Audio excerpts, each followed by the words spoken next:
사랑하는 교우 여러분, 코로나 변이 바이러스로 인해서 이번 주일과 다음 주일 두 주간은 영상 예배로 각 가정에서 가족과 함께 예배하도록 하겠습니다.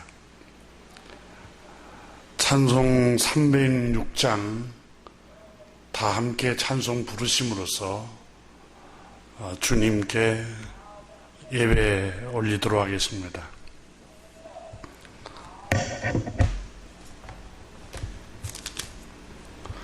죽을 죄인 살려주신 그 신은혜 고마워라. 십자가를 바라보며 눈물로써 감사하네. 감당 못할 그 신은혜 무엇으로 보답할까.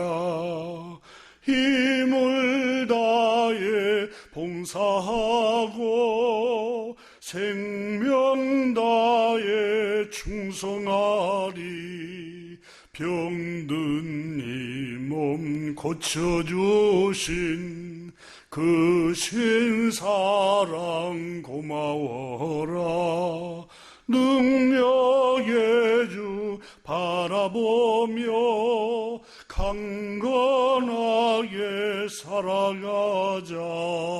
감당 못할 그 신은혜 무엇으로 보답할까.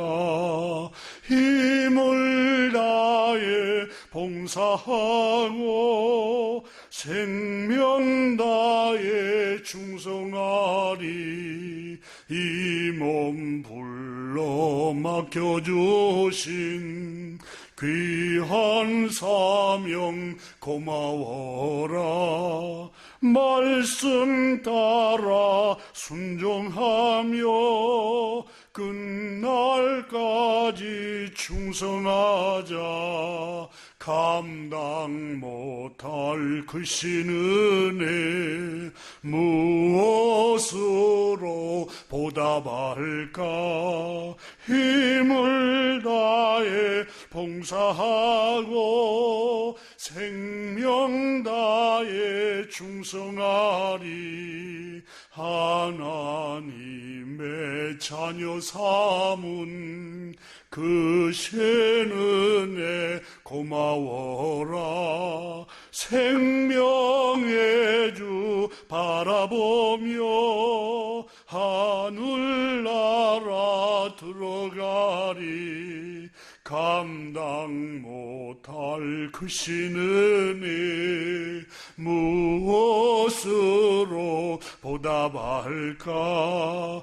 힘을 다해 봉사하고 생명 다해 충성하리. 아멘. 다 함께 사도신경으로 신앙 고백하겠습니다. 나는 전능하신 아버지 하나님 천지의 창조주를 믿습니다.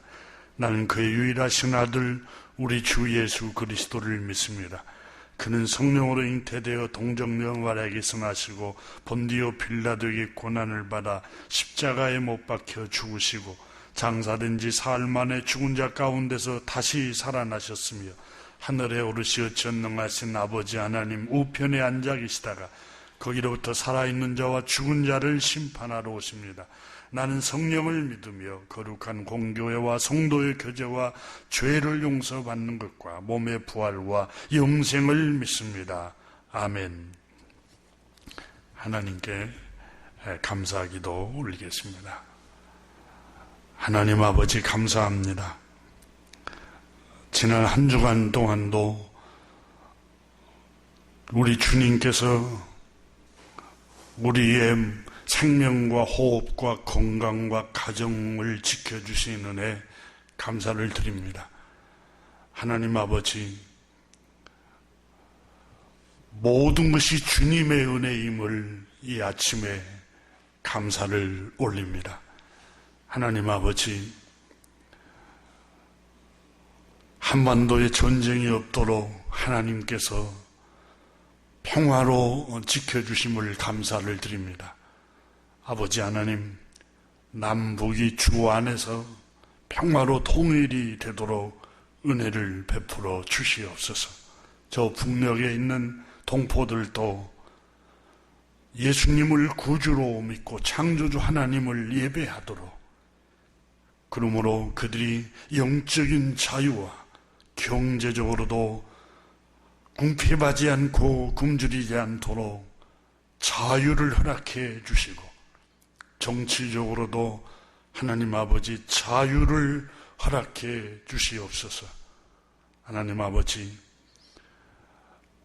주님께서 우리 사랑의 교회에 속해 있는 모든 성도들 가정 내 하나님 아버지 평화를 주시고, 또 윤택함을 주시고, 또 시련과 어려운 환난을 만나는 가정이 있거들랑 피할 길을 예비해 주시고, 성령님께서 인도하여 주시기를 기도하옵나이다.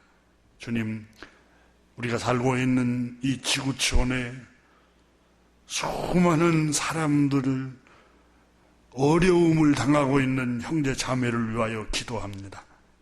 하나님 아버지, 폭력자들에 의해서, 사나운 사람들에 의해서, 또 욕심이 많은 권력자들에 의해서 폭력을 당하고 압제를 당하고, 아버지 하나님, 여러 가지 압박을 당하는 형제 자매들을 불쌍히 여기시고 그들을 주 안에서 구원하여 주시기를 기도하옵나이다.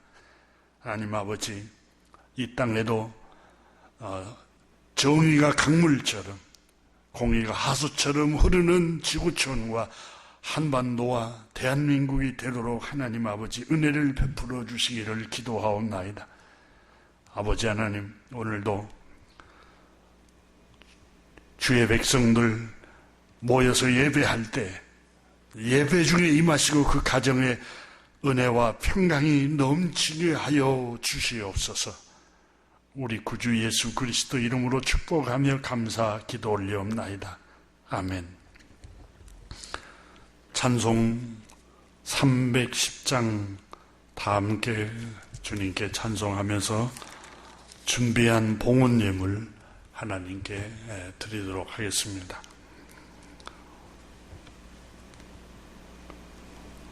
하나님의 은혜로 있을 데 없는 자 왜 구속하여 주는지 난 알 수 없도다. 내가 믿고 또 의지 않은 내 모든 영편하시는 주님, 늘 보호해 주실 것을 나는 확실히 아네. 왜 내게 굳센 믿음과 또 복음 주셔서 내 마음이 항상 편한지 난 알 수 없도다. 내가 믿고 또 의지함은 내 모든 영편하시는 주님, 늘 보호해 주실 것을 나는 확실히 아네. 왜 내게 굳센 믿음과 또 복음 주셔서 내 마음이 항상 편한지 난 알 수 없도다. 내가 믿고 또 의지함은 내 모든 영편 아시는 주님, 늘 보호해 주실 것을 나는 확실히 아네. 왜 내게 성령 주셔서 내 마음 감동해 주 예수 믿게 하는지 난 알 수 없도다. 내가 믿고 또 의지함은 내 모든 영표 아시는 주님, 늘 보호해 주실 것을 나는 확실히 아네. 주 언제 강림하실지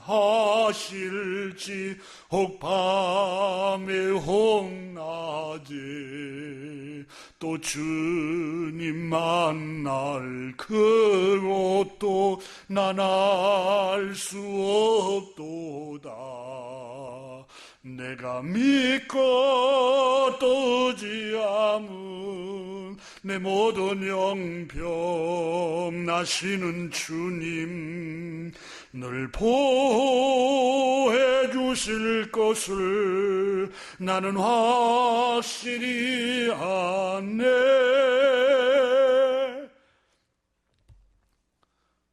오늘 주시는 하나님의 말씀은 신약 성경 로마서 1장 말씀입니다.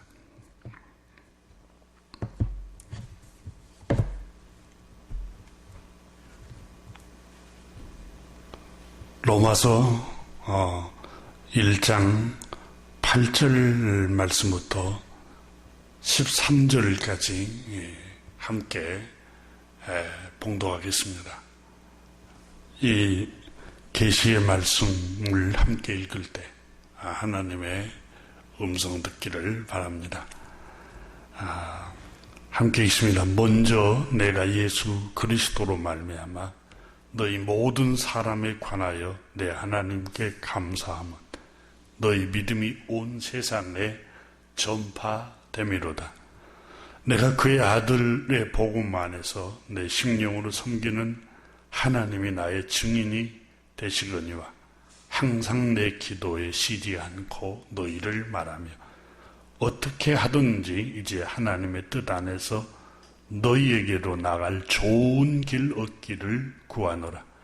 내가 너희를 보기를 간절히 원하는 것은 어떤 신령한 은사를 너희에게 나누어 주어 너희를 경고하게 하려 함이니 이는 곧 내가 너희 가운데서 너희와 나의 믿음으로 말미암아 피차 안위함을 얻으려 함이니라. 형제들아, 내가 여러 번 너희에게 가고자 한 것은 너희가 모르기를 원하지 아니하노니 이는 너희 중에서도 다른 이방인 중에서와 같이 열매를 맺게 하려 함이로되 지금까지 길이 막혔도다. 아멘.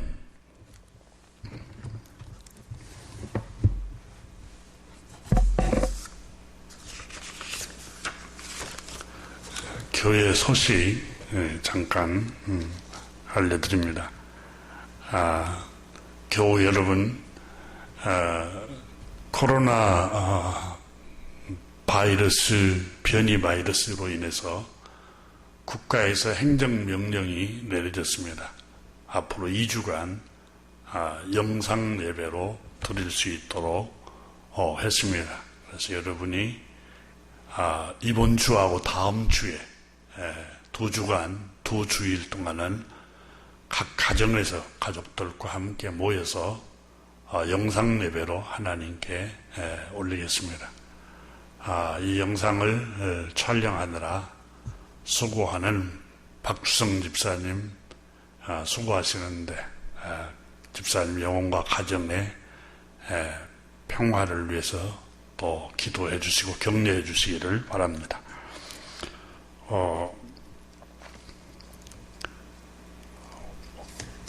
함께 이 시간에 잠깐 축복 기도하고 말씀 나누도록 하겠습니다.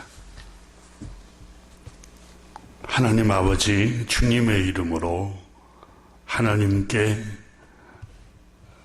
준비한 봉헌 예물 하나님께 올립니다.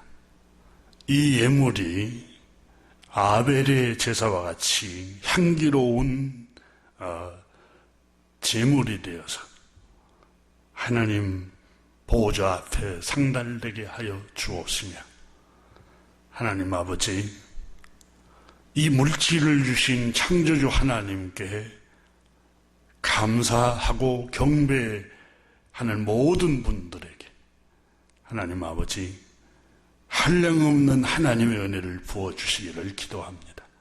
사람이 무엇으로 심든지 그대로 거둔다고 그랬습니다. 30배, 60배, 100배로 살아가는 교우들 심령과 가정과 영적인 것과 물질적으로 풍요롭게 복의 복을 더하여 주시옵소서. 자비로우시고 은혜가 풍성하신 아버지 하나님, 오늘도 생명의 말씀 함께 나눌 때 성령 하나님께서 각 심령을 임재하셔서 안위해 주시고, 또 이 말씀이 빛으로 비춰지고 삶의 인도자가 되게 하여 주시기를 기도합니다. 이 말씀이 친구가 되고 등불이 되고 이 말씀과 친밀한 교제를 나누며 내적인 평강을 누리고 또 담대하게 믿음으로 하루하루를 즐겁고 행복하게 살아가도록 축복하여 주옵소서. 부족한 종에게 하나님 말씀을 전하는 도구로 하나님 사용하여 주시되 올바로 하나님 아버지 도구로 쓰임받도록 은혜 베풀어 주옵소서. 감사드리며 우리 구주 예수 그리스도 이름으로 축복하며 기도드립니다. 아멘.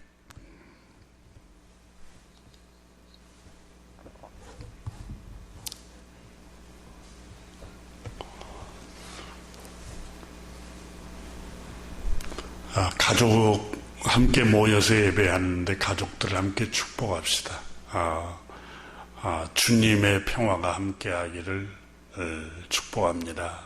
합시다. 주님의 평화가 함께하기를 축복합니다.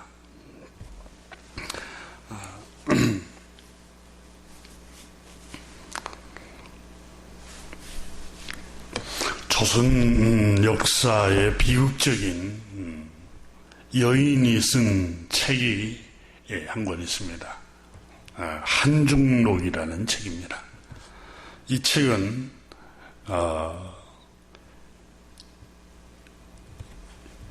해경궁 홍씨인 사도세자 부인이 18세기에 쓴 글입니다. 10살에 사도세자와 혼례를 치르고 사랑받는 세자빈이 되었습니다. 하지만 당시 정치적인 상황이 당파 싸움으로 시끄러웠습니다. 노론과 소론의 당파 싸움에 휘말려 비극적인 운명을 살게 됩니다. 남편 사도세자는 아버지 조선왕 영조에 의해서 28세인 그 청년기에 뒤주에 갇혀 죽게 하는 비극적인 사건이 일어납니다. 해경궁 홍씨 남편 사도세자가 방황하고 아버지 영조왕의 눈밖에 나서 마침내 사형에 처하게 되는 정말 슬픈고 비극적인 사건이 일어났습니다. 사도세자 부인 해경궁 홍씨는 이 한많은 삶을, 그 마음의 상처와 고통을 어린 왕 순조에게 자신의 억울함에 관해서 고통을 담아서 호소했던 내용이 그 안에 들어있습니다. 이 해경궁 홍씨 사도세자 부인은 다음과 같이 그 책에 자기 남편 사도세자가 왜 그렇게 정신적으로 병을 앓고 고통을 안고 살아갔는가에 관해서 아주 예리하게 지적을 했습니다. 그의 책에 읽어보면 그 책 한 부분을 제가 소개합니다. 자기 남편 사도세자를 경모궁이라고 표현했습니다. 경모궁의 체격과 용모는 크고 웅장하며 천성은 효성이 지극하고 우애가 깊고 총명하셨다. 만일 부모님 곁을 떠나지 않고 그 곁에서 모든 일을 가르침을 받고 아버지 영조 왕과 어머니를 통해서 자애로움 그리고 너그러움, 인자함, 친절함, 부모의 그 깊고 따뜻한 사랑을 받고 자랐더라면 경모궁께서는 방황하지 않았을 것입니다. 어질고 너그러운 도량과 재능이 있었음에도 불구하고 부모님과 멀리 떨어진 정서적인 불안 때문에 결국은 경모궁께서는 병을 앓게 되었습니다. 라고 고백합니다. 그는 계속해서 말합니다. 그러나 일이 그렇지 못하여 일찍이 각각 멀리 떠나 계신 까닭에 아마 사도세자와 사도세자를 낳은 부모님과 친부모 아버지 영조 어머니 영빈 이씨와 아마 떨어졌던 것 같습니다. 그 한중록에 보면은 100일 될 후에 친부모와 떨어져서 양육을 받게 됩니다. 그래서 해경궁 홍씨는 그렇게 기록을 고백을 했습니다. 각각 멀리 떠나 계신 까닭에 작은 일이 크게 되어 필경 말하기 어려운 지경에까지 이르렀습니다. 영묘께서는 경모궁을 멀리 떠나 보내는 일은 돌아오지 않고 신경 쓰지 않고 동궁의 주인이 빨리 생긴 것만 기쁘게 여기셨다. 그래서 서둘러 법만 차리려 하셨다. 경모궁은 태어난 지 100일 만에 탄생하신 집복헌을 떠나 보모에게 맡겨졌다.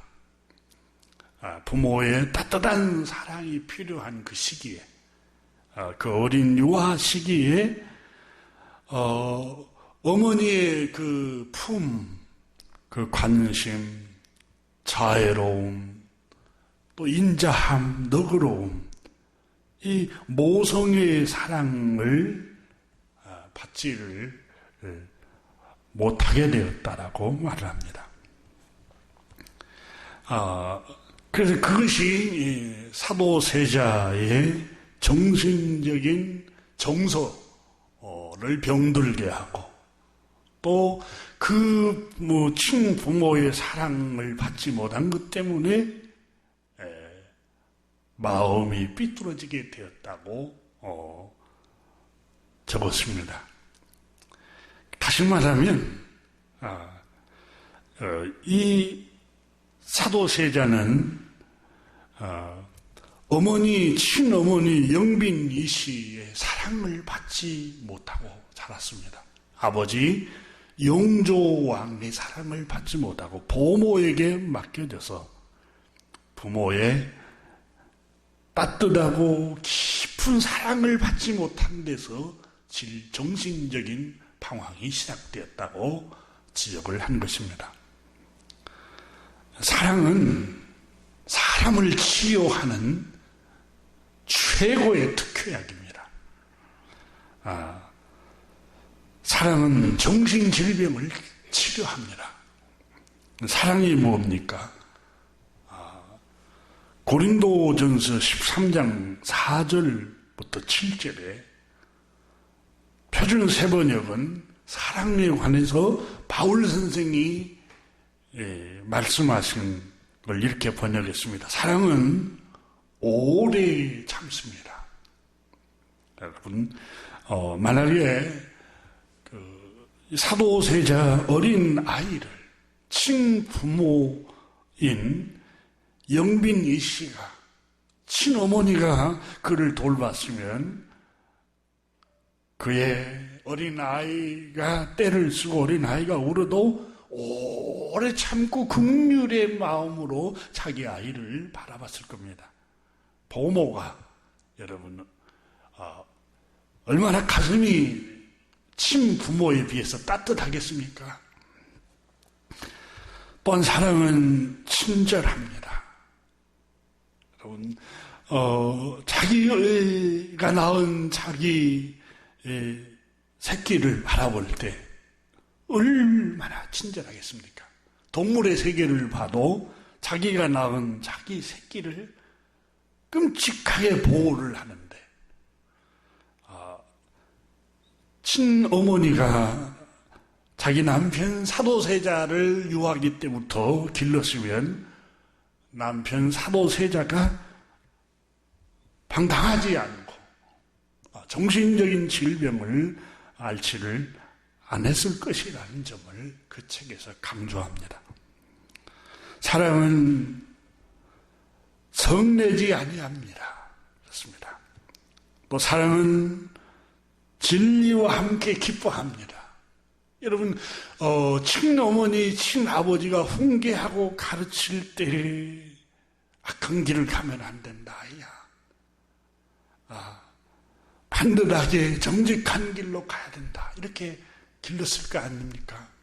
근데 부모가 그 아이를 길렀을 때 아이가 잘못된 길로 갈지라도 왕자기 때문에 함부로 어떻게 훈계를 할 수 있겠습니까? 그래서 해경궁 홍시인 사도세자 부인은 자기 남편이 정신적인 질병을 앓고 삐뚤어진 이유는 어머니 아버지의 친절한 사랑과 너그러운 사랑, 그걸 받지 못한 데서 왔다고 지적을 했습니다. 고린도전서 13장 7절에 보면 사랑은 모든 것을 덮어주며 모든 것을 믿으며 모든 것을 바라며 모든 것을 견딥니다 라고 그랬습니다. 여러분, 부모가 이 사도세자를 기를 때 잘못하면 곧장 여러분 영조 임금에게 그 잘못을 낱낱이 보고를 올렸을 거 아닙니까? 그럼 그 아버지가 자기 아들 사도세자를 바라볼 때 늘 잘못한 점만 보게 되지 않겠습니까? 그래서 책망만 하고 따뜻함과 친절함을 베풀지를 못했던 겁니다. 그래서 해경궁 홍시인 사도세자 부인은 이렇게 그 책에서 말했습니다. 친부모를 떠나 부모에게 맡겨진 아이가 어찌 한 집안에서 아침 저녁으로 양육하며 끊임없는 친절과 인자함으로 때로는 책망과 훈계로 교훈한 것과 같겠는가? 어떤 헤아림이셨는지 귀중한 종사를 의탁할 아드님을 겨우 얻었으니 법은 다음이요 부모 곁에서 양육하며 성취하게 했어야 했음에도 불구하고 그렇게 하지 않는 것이 화근이 되었다. 되었습니다. 라고 기록합니다. 친부모와 초소가 멀어 세상 일을 아실 때부터 자연히 떨어져 있는 일이 많았고 만난 일이 적었다. 경모궁께서는 아침 저녁으로 대하는 사람은 황관과 궁첩뿐이었고 듣는 이야기도 여념이 세세한 이야기뿐이었다. 그러니까 어머니의 따뜻한 품, 따뜻한 사랑, 그 친절한 눈빛, 관대한 눈빛, 관대한 미소를 보고 그 어린 시절에 어머니의 그 사랑을 보고 자라야 할 자기 남편이 친부모와 멀리 떨어져서 보모에게 맡겨져서 사랑을 받지 못하고, 그래서 남편이 마음의 상처를 안게 되고 마음의 질병을 앓게 되었다고 기록을 하고 있습니다. 경모궁을 내버려 두지 않았다면 어찌 이 일이 이 지경에 이르렀겠는가? 그러니까 부모가 함께 하더라면 이런 일은 없었을 것이다. 처음 당한 일로 슬프고 예달픈 것이 있으니 하나는 어린아이를 저승전에 멀리 두신 일이고 둘은 괴이한 내인들로 하여금 이 사도세자 어린 시절에 함께 둘러싸서 함께 살아가게 했던 것이 원인이었다고 지적합니다. 보모, 차상궁은 잡념이 없고 뜻이 굳세어 충성심이 있지만 본래 성품은 시기심이 많고 음음하여 마음이 온화하거나 조용하지 못한 사람이었다. 여러분, 이런 사람에게 왕자, 사도세자, 자기 남편 어린 시절에 그 양육을 맡겼으니 여러분, 그 아이가 정서적으로 얼마나 공허를 느끼겠습니까? 시기심이 많고 음음하고 마음이 온화하지도 못하고 조용하지도 못한 성격이고, 이런데 이 사람들에게 맡겨졌으니 얼마나 그 아이가 여러분 치유가 됐겠습니까? 다음으로 보모 한상궁은 일을 잘 꾸며 간사스럽게 속이는 셈이 많은 인물이었다. 비록 동궁 내인이 되었지만 내인들은 선의궁께서 미천한 신분 때 일만 생각하여 업신여기며 말도 공손하지 않고 때로는 헐뜯고 다녔다. 그 내인들을 모두 내치 못하고 도리어 동궁을 사도세자 어린 시절 말하죠. 그 괴이한 내인들의 수중에 사도세자 어린 시절을 넣어둔 것이다. 이렇게 한이스럽도록 슬퍼하고 있는 내용입니다.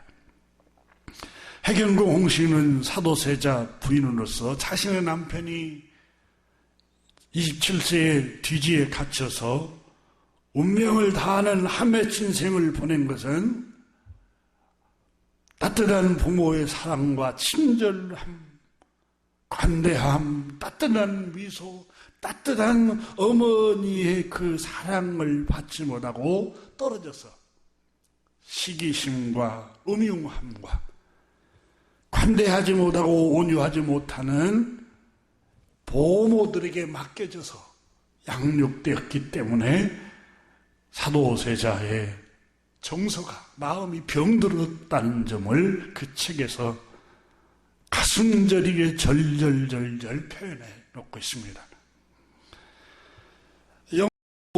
임금에게 이제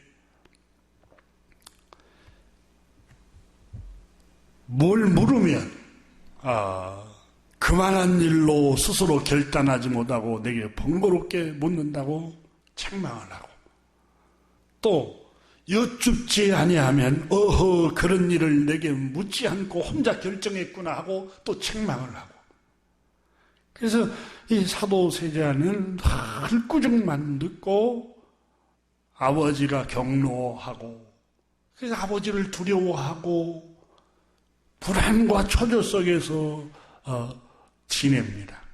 그래서 그 책에 보면 한종록의 책을 보면은 우물에 빠져 죽으려고 자살을 시도하기도 하고 그 사도 세자가 마침내 궁궐에 불을 질러버리기도 하고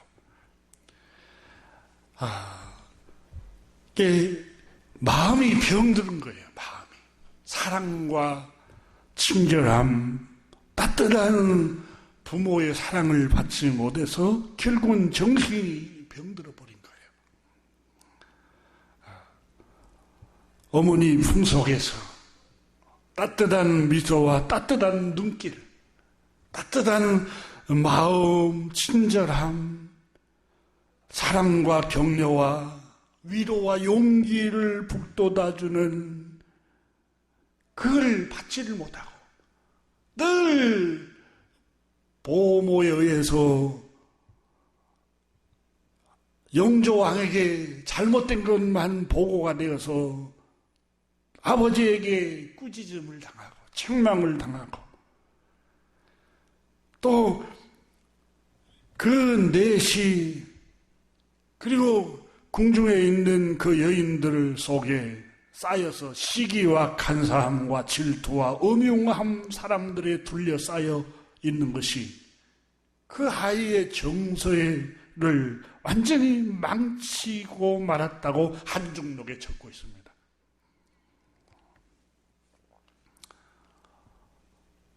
용기를 주고 격려하고 친절과 미소와 관대함과 인자함, 사랑만이 사람의 마음의 병을 치료합니다. 어째서 인류의 수많은 사람들이 오고 오는 세대들마다 주 예수 그리스도의 발 아래 엎드려서 감동이 되어 흐느끼며 죄를 자백하며 그 앞에 평안을 누리며 용서함을 받으며 그 앞에서 한없는 쉼을 누리게 됩니까? 바로 우리 주님의 그 인자함과 그 끝없는 사랑 때문에 그 앞에 다 감동을 하게 되는 겁니다. 마태복음 11장 28절 29절에 우리 주님께서 친히 말씀하시기를 수고하고 무거운 짐진 자들아 다 내게로 오라. 내가 너희를 쉬게 하리라. 나는 마음이 온유하고 겸손하니. 여러분 마음이 온유하고 친절하고 겸손하니까 모든 사람이 주 예수 그리스도 앞에 나와서 죄를 고백하며 용서를 받고 마음의 질병 상처가 치유를 받게 되는 것입니다. 잠언 12장 18절에 칼로 찌름같이 함부로 말하는 자가 있거니와 지혜로운 자의 혀는 양약과 같으니라. 여러분, 우리 주님은 마음이 온유하고 겸손했어요. 칼같이 찌르고 칼같이 사람들을 죽이고 넘어뜨리고 사람들을 무너뜨리는 그런 일을 하려고 오신 게 아니라 살리러 오신 겁니다. 주님은 나는 마음이 온유하고 겸손하니 나의 멍에를 메고 배우라. 그리하면 너희 마음에 쉼을 얻으리라고 그랬습니다. 우리 주님은 누구보다도 친절하시고 인자하신 주님이십니다. 저와 여러분에게도 끊임없는 인자하심과 친절을 베푸셨습니다. 오늘 본문 로마서는 믿음의 사람, 연약한 그리스도인들, 믿음의 굳게 서도록 바울 선생은 주님의 마음을 품고 말씀으로 용기를 북돋아주고 말씀으로 확신을 주고 말씀으로 격려하고 말씀으로 이 로마에 있는 성도들을 일으켜 세우고 있습니다.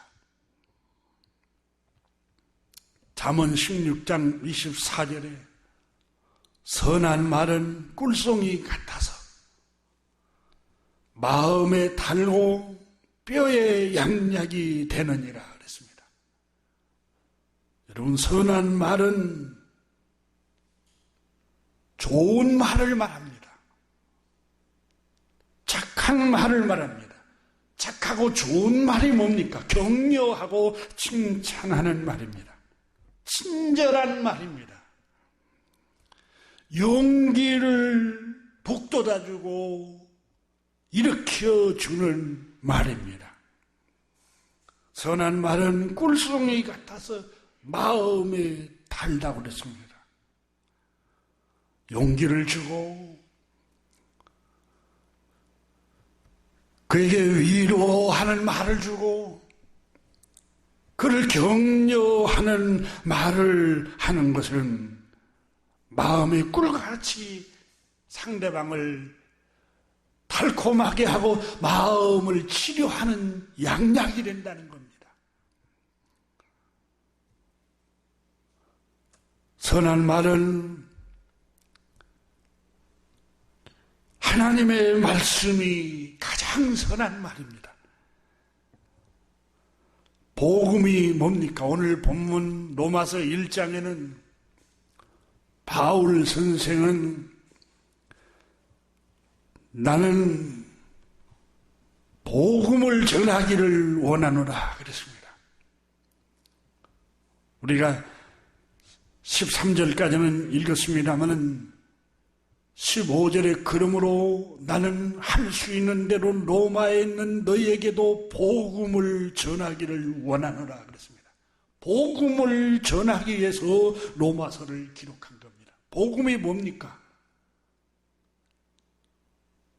구원의 소식입니다. 살리는 소식입니다.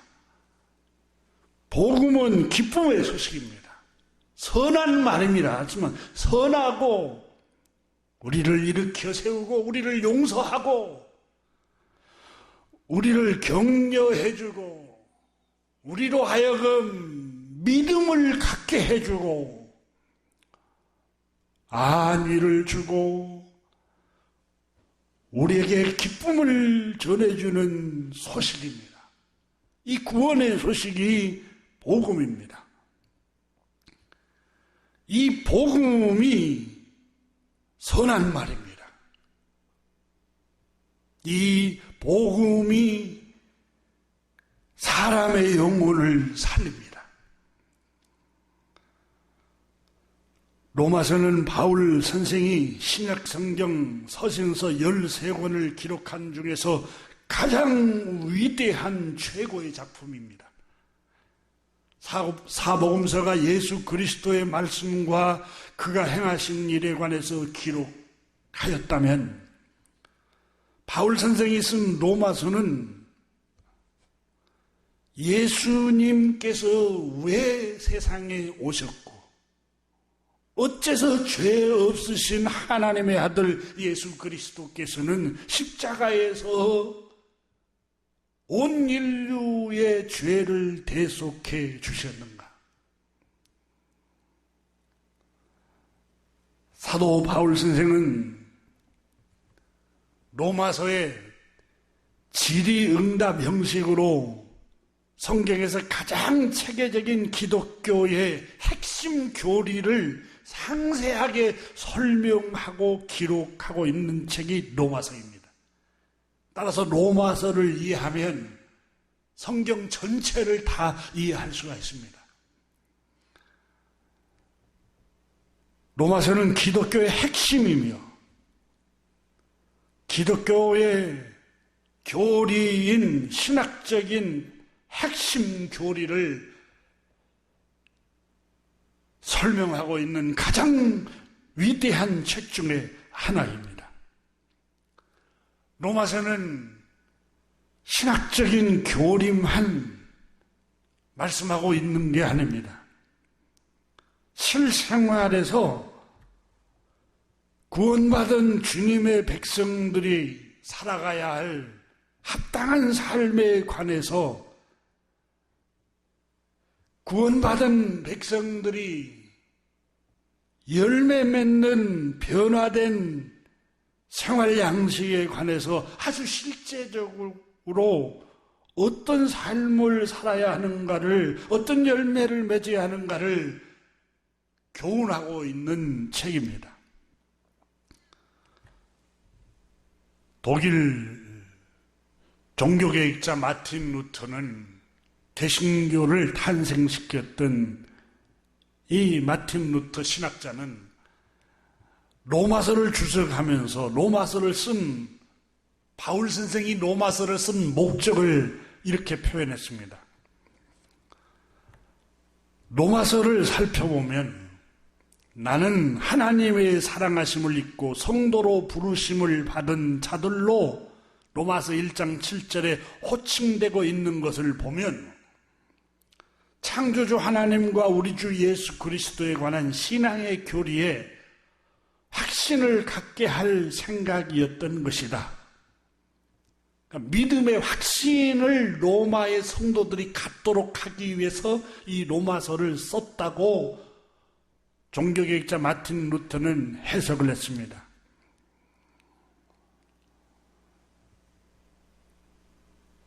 분명한 신학적인 교리, 확고한 기독교의 본질이 무엇인가를 로마에 있는 성도들에게 명확하게 알려주기 위해서, 그리고 그걸 확신을 갖고 그 확신을 믿음으로 담대히 살아가도록 하기 위해서 로마서를 기록했다고 말씀하고 있습니다. 확실한 것은 바울 선생이 로마에 있는 성도들에게 이 복음을 전하는 것은 로마에 있는 신자들이 살고 있는 그 시대의 삶이 이방인 세계 속에서 산 겁니다. 이방의 문화와 세속의 문화가 범람하여 그리스도를 믿는 신자들이 그 물결에 떠내려가고 세속을 본받고 세속에 물들어 버리고 믿음이 흔들리고 믿음을 배교해버릴까 봐 몹시 바울 선생은 염려하고 있었습니다. 주 예수 그리스도를 믿는 신자들의 믿음이 흔들릴까 봐 바울 선생은 흔들리지 않도록 믿음에 굳게 서도록 하기 위해서 이 복음서, 이 서신서를 쓰게 된 겁니다.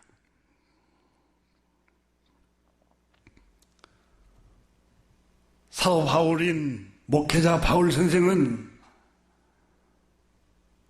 많은 사람들이 처음에 믿다가 믿음이 흔들려서 믿음을 저버리는 사람들이, 세상으로 돌아가버리는 사람들을 보았습니다. 그래서 믿음이 흔들리지 않고 굳게 서도록 하기 위해서 바울 선생은 열심을 다했습니다. 고린도 교회뿐만 아니라, 로마 교회뿐만 아니라 고린도 교회, 데살로니가 교회까지 거기에 있는 신자들이 흔들리지 않도록 염려했던 겁니다. 고린도전서 11장 28절에 29절에 보면은 이 일 외에 고사하고도 아직도 날마다 내 속에 눌리는 일이 있으니 곧 모든 교회를 위하여 염려하는 것이라. 29절에 누가 약하면 내가 약하지 아니하며 누가 실족하게 되면 내가 애타지 아니하더냐. 믿음이 흔들리고 믿음이 약하게 되고 또 믿음을 떠나게 되면 바울 선생은 애타게 되었다. 어머니의 마음처럼 자식을 바라보는 마음처럼 늘 애타는 마음으로 믿음이 연약한 신자들을 염려했던 것입니다. 데살로니가전서 2장 7절에는 하나님의 말씀을 믿는 신자들이 마음에 흔들려 이방 세속 문화에 빠져서 그 세속을 본받고 동화될까 봐 무척 염려했습니다. 마치 살얼음판을 걷는 심정으로 바라보았습니다. 왜냐하면 당시 로마는 악하고 음란했습니다. 가까운 이웃, 친구, 동료들이 창조주 하나님을 예배하지 않는 사람들입니다. 이방신을 섬기는 사람들입니다. 하나님의 말씀을 두려워하지 않습니다. 하나님의 말씀을 생각하거나 의식하지 않습니다. 그들은 그 시대의 문화와 세속의 가치와 세속이 추구하는 세계관을 따라서 마음의 가치를 두고 행동했습니다. 바울 선생은 창조주 하나님과 우리 주 예수 그리스도를 믿는 그리스도인들이 그 세속에 살면서 세속에 물들지 않고 말씀에 굳게 살기를 간절히 소원하고 있었던 것입니다.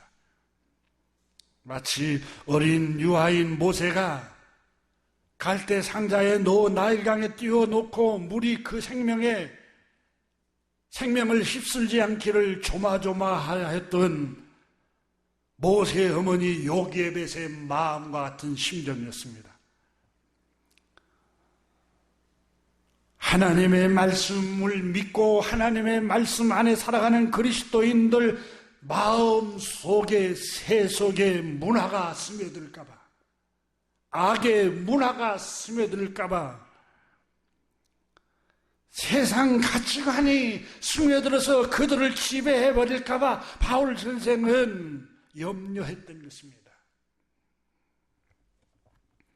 그래서 오늘 본문 로마서 1장 10절에 바울 선생은 이렇게 고백합니다. 어떻게 하든지 이제 하나님의 뜻 안에서 내가 너희에게로 나아갈 좋은 길 얻기를 구하노라. 로마에 있는 여러분에게 어떻게 하든지 여러분이 있는 그곳에 나는 방문하고 싶습니다. 11절에 로마서 1장 11절에 내가 너희를 보기를 간절히 원하는 것은 간절히 로마에 있는 신자들을 보기를 소원했습니다. 그런데 내가 너희를 간절히 보기를 원하는 것은 다른 이유가 없습니다. 그것은 신령한 말씀을 너에게 나누어 주어서 너희를 견고하게 세워주기 위함입니다. 너희를 흔들리지 않고 믿음에 견고하게 세워주기 위해서 여러분을 간절히 보기를 원합니다. 또한 12절에 너희와 나의 믿음으로 말미암아 피차 안위함을 얻으려 함이라. 나도 그렇고 여러분에게도 안위, 피차, 위로를 하기 위해서 내가 여러분에게 방문하기를 간절히 소원하는 것입니다. 바울 선생이 로마를 방문하려고 했던 이유는 다른 이유가 없습니다. 로마에서 그리스도를 믿는 신자들의 믿음이 흔들리는 믿음을 굳게 세워주고 신령한 생명의 말씀을 그들에게 먹여주어서 그들이 영적으로 강건해지고 세속의 유혹에 흔들리지 않고 요동하지 않고 믿음에 굳게 서서 담대히 살아가 나가도록 하기 위해서 로마를 방문하기를 원했던 것입니다. 그러나 로마에 갈 수가 없었습니다. 왜 갈 수가 없었는가에 관해서는 정확하게 기록하고 있지 않습니다. 로마서 15장 22절에 그러므로 또한 내가 너희에게 가려던 것이 여러 번 막혔더니 여러 번 로마를 방문하려고 시도를 했던 겁니다. 그런데 여러 번 그 길을 막혔었다고 말하고 있습니다.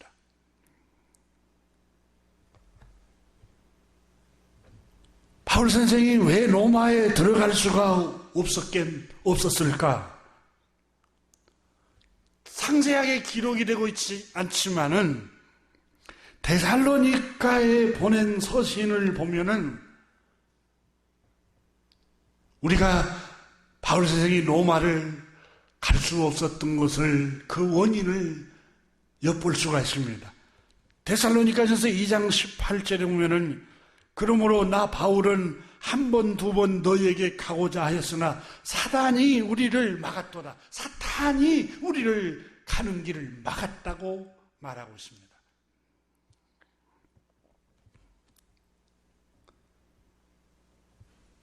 왜 사단은 악한 영입니다. 마귀라고 말합니다. 성경에. 악한 영, 마귀, 사단은 왜 바울 선생이 로마를 가는 길을 막고 데살로니가 교회 신자들이 있는 그곳에 가는 길을 막았을까요? 바울 선생이 로마서 1장에서 내가 너희를 11절에 간절히 보기를 원하는 것은 신령한 말씀을 너에게 나누어 주어서 너희를 견고하게 세워주기 위함이다. 그렇다면 여러분, 사단이 길을 막은 것은 그리스도를 믿는 신자들에게 영적인 신령한 말씀을 공급하지 못하도록 하기 위해서 막은 겁니다.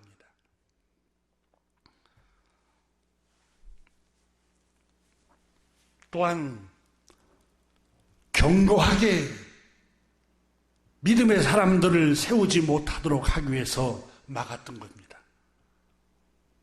여러분, 마귀는 오늘날도 똑같습니다. 왜 여러분 교회를 흔들고 이간을 시키고 또 가정을 흔들고 서로 부부간에 이간을 시키고 부모와 자식간에 이간을 시킵니까? 견고하게 서지 못하도록 하기 위함입니다. 마태복음 13장 19절에 우리 주님께서는 영적인 통찰력으로 그걸 이미 말씀하셨습니다. 아무나 천국 말씀을 듣고 깨닫지 못할 때는 악한 자가 와서, 악한 영이 와서 그 마음에 뿌려진 것을 빼앗나니 그랬어요. 마가복음 4장 15절에는 말씀이 길가에 뿌려졌다는 것은 이들이니 곧 말씀을 들었을 때 사단이 즉시 와서 그들에게 뿌려진 말씀을 빼앗는 것이요. 누가복음에는 그 말씀을 빼앗아 구원에 이르지 못하도록 하기 위함이라고 했습니다. 마귀가 왜 말씀이 충만한 신령한 말씀으로 가득 차 있는 바울 선생을 로마를 방문하지 못하게 하고 데살로니가 교회 신자들이 있는 곳을 방문하지 못하겠을까요? 신령한 말씀이 바울 선생님에게 있기 때문에 그 말씀이 뿌려지지 못하도록 하기 위함이었습니다. 로마에 있는 신자들과 데살로니가의 교회에 있는 신자들에게 하나님의 나라가 전파되는 것을 방해를 한 겁니다.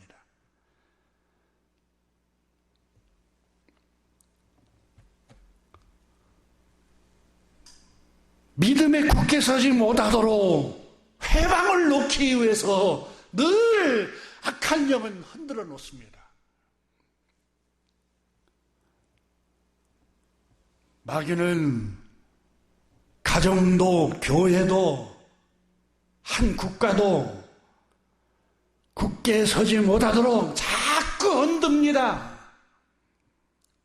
이간을 시킵니다. 그러나 바울 선생은 신령한 말씀을 통해서 너희에게 나눠주어서 너희 믿음을 굳게 세우기 위해서 내가 너희를 로마에 방문하기를 원한다. 그런데 사단이 막았다는 것입니다.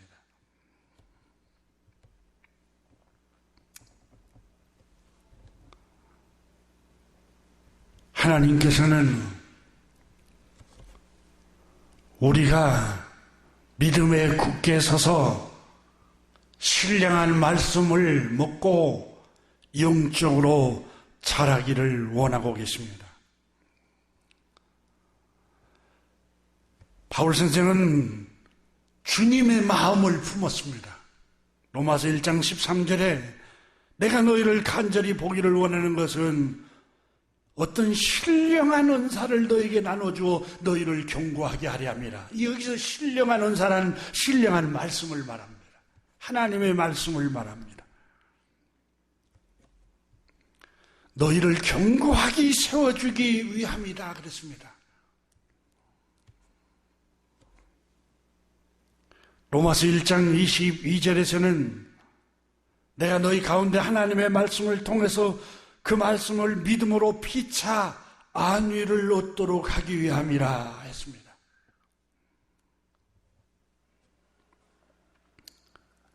안위라는 말은 용기와 힘을 북돋아 주는 것을 의미합니다.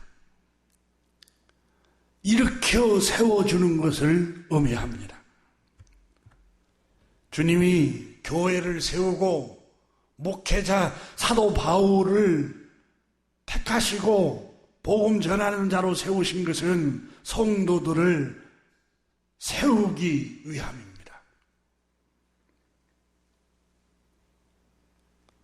사단은 늘 누가복음 22장 31절에 이하에 보면은 너희를 사단이 보라 너희를 밀가부르듯 하려고 요구하였으나 늘 밀가부르듯이 흔들어 버립니다. 믿음을 흔들어 버리고 사랑을 흔들어 버리고 가정을 흔들어 버리고 교회를 흔들어 버리고 늘 이간을 시키고 그래서 가정도 무너뜨리고 늘 행복을 무너뜨리는 게 사단의 일입니다. 하나님께서는 성도들을 주님의 자녀들을 견고하게 세우기 위해서 교회를 세웠고 목회자를 세웠습니다. 만약 교회가 성도들의 삶을 세워주지 못하고 가정을 세우지 못하고 가정에 해를 끼치고 무너뜨리게 한다면은 그건 주님이 세운 교회가 아닙니다.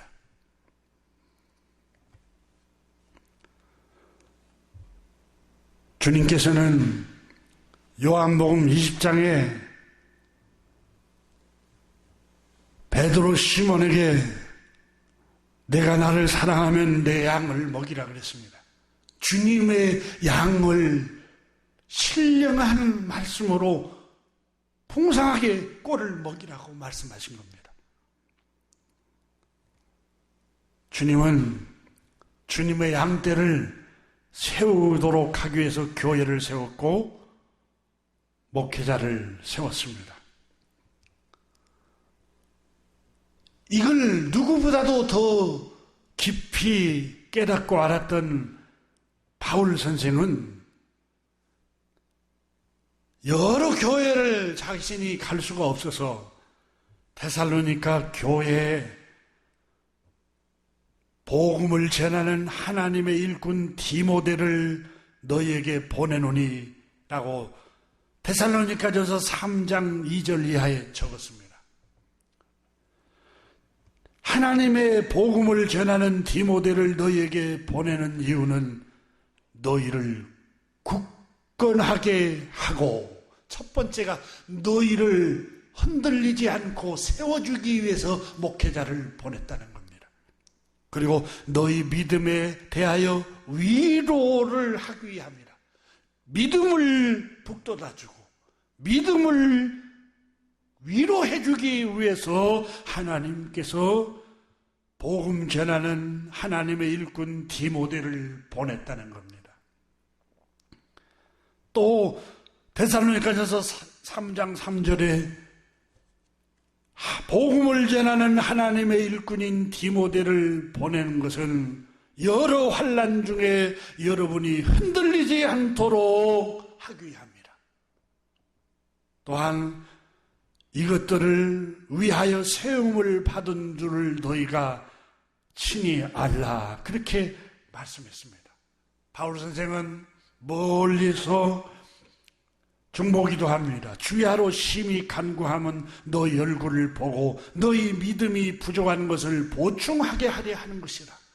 믿음이 흔들리고 믿음이 굳게 서지 못하는 사람들에게 믿음을 굳게 세우고 그들의 부족한 믿음을 보충해 주기 위해서 디모데를 자기 대신 보냈던 것입니다. 이게 하나님의 마음입니다. 아버지의 마음입니다. 여러분, 부모가 자기 자식을 어린 시절에 위험한 길을 건널 때, 차도가 쌩쌩 달리는 위험한 길을 갈 때 어린 시절에는 혼자 보내지 않습니다. 엄마가 따라가든지 또 못 따라가면 누군가 보모를 보내서 안전하게 그 길을 건너게 합니다. 우리 주님께서도 주님의 자녀들, 택한 백성들, 주님의 양떼를 위해서 그들의 믿음이 견고히 서고 흔들리지 않도록 하기 위해서 교회를 세웠습니다. 그리고 목회자를 세우셨습니다. 그리고 세운 목적은 주님의 양떼, 주님의 자녀들을 보호하기 위해서 세우신 겁니다. 교회는 목회자를 위해서 있는 게 아닙니다. 주님의 양떼, 주님의 자녀들, 주님의 백성들을 위해서 그들을 세우고 견고하게 하고 그들을 보호하고 그들에게 신령한 말씀을 나눠주어서 그들의 삶이 풍성해지도록 도와주기 위해서 하나님께서 도구로, 일꾼으로 목회자를 세우신 것입니다. 에베소서 4장 11절에 그가 어떤 사람은 사도로, 어떤 사람은 선지자로, 어떤 사람은 복음 전하는 자로, 어떤 사람은 목사와 교사로 삼으셨으니 12절에 왜냐하면 성도를 온전하게 하며 성도를 세워주기 위함이다. 목회자를 세운 게 성도들을 용기를 주고 그들의 믿음을 세워주고 그들을 격려하고 그들이 믿음에 굳게 서도록 하기 위해서 하나님께서 목회자를 세우신 겁니다. 교인들은 목사를 위해서 있는, 목사가 교인들을 위해서 있는 겁니다. 하나님께서는 목회자와 복음 전하는 자를 세우신 목적은 성도를 온전하게 세우기 위함입니다. 그래서 성도로 하여금 그리스도의 장성한 분량에까지 이르게 하기 위해서 세우신 것입니다.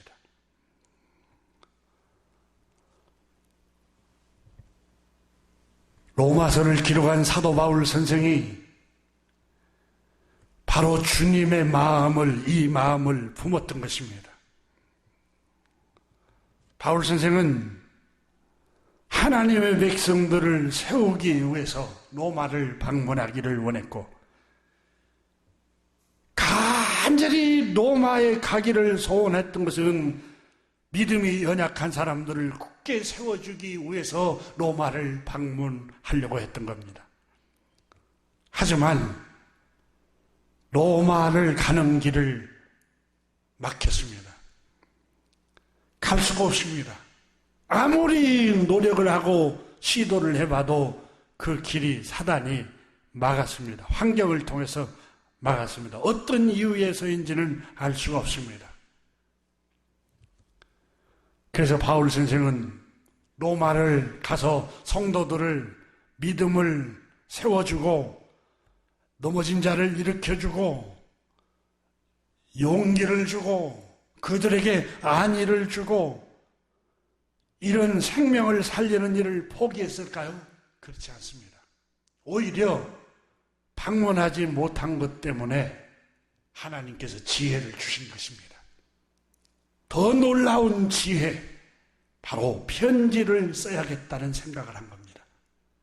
그리고 로마에 있는 흔들리는 교우들, 이 세상 풍조에 끌려가는 이 소속에 물들어가는 성도들을 신령한 말씀과 견고한 믿음으로 굳게 서도록 하기 위해서 정성을 바쳐서 복음이 뭔가, 기독교가 뭔가, 하나님의 뜻이 뭔가를 상세하게 기록을 하게 된 겁니다. 그게 바로 오늘날에 수천 년 동안 오고 오는 성도들이 이 편지를 읽고 감동을 얻고 받고 수많은 용기를 얻고 구원을 얻고 믿음에 굳게 서서 담대히 살아갈 수 있도록 새 힘을 주고 그리스도에 합당한 삶을 살도록 도와주는 게 불후의 명작 로마서를 기록하게 된 것입니다. 소리는 바울 선생이 만약 그 당시에 가서 설교를 했으면 소리는 금방 사라져 버립니다. 소리는 몇 초 안에 사라져 버립니다. 기록으로 남은 이 편지가 오늘날 여러분과 저에게까지 용기를 주고 우리를 살리는 말씀이 되고 있습니다. 교우 여러분, 로마서는 우리를 세우고 우리를 일으켜주고 넘어진 자를 다시 붙들어주고 용기를 주고 안위를 주고 위로를 주기 위함이고 너희를 굳게 세워주기 위함이라고 그랬습니다. 사랑하는 교우 여러분, 한 주간 보내시면서 사람을 세우는 일을 합시다. 헐뜯고 비난하고 수군거리고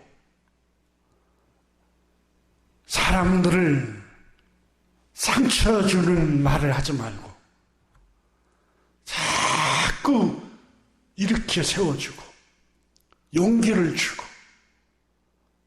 위로를 하고 안위를 하게 하는 말을 하기를 주님의 이름으로 축원합니다.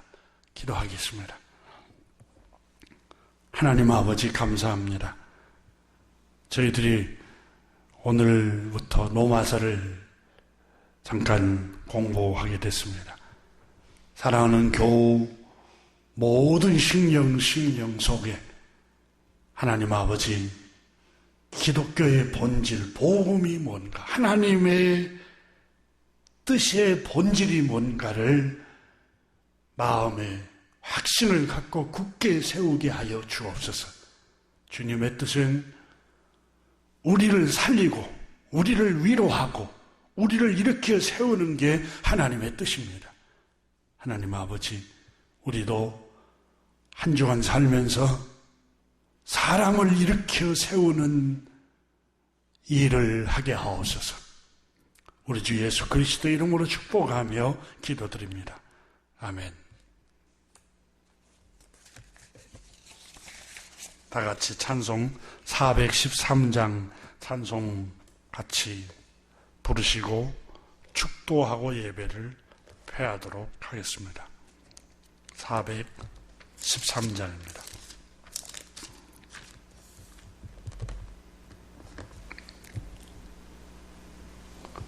내 평생에 가는 길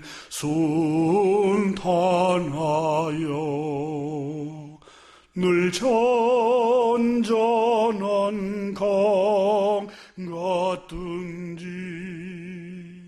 큰 풍파로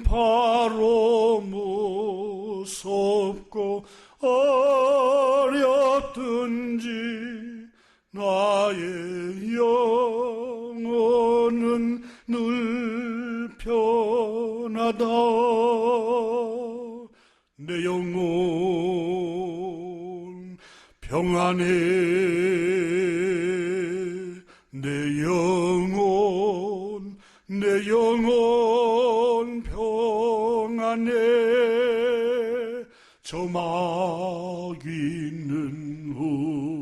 우리를 삼키려고 입 벌리고 달려와도 주 예수는 우리의 대장되니 끝내 싸워서 이기리라. 내 영혼 평안해. 내 영혼 평안해. 내 지은 죄 주홍빛 같더라도 주 예수께 닿으면 그 십자가 피로써 다시 쓰사 있는 보다도 정하리라. 내 영혼 평안해. 내 영혼 평안해. 저 공중에 구름이 일어나며 그 나팔이 울릴 때에 주 오셔서 세상을 심판해도 나의 영혼은 없으리. 내 영혼 평안해. 내 영혼 평안해. 기도합니다. 지금은 우리 구주 예수 그리스도의 은혜와 하나님 우리 아버지의 끝없는 영원하신 사랑과 성령님의 감화 감동하심과 내주하심과 인도하심과 지키심이 오늘 예배하는 모든 주님의 자녀들 심령 위에, 가정 위에, 생업 위에, 앞날 위에 이제로부터 영원토록 함께 계시기를 축원하옵나이다. 아멘.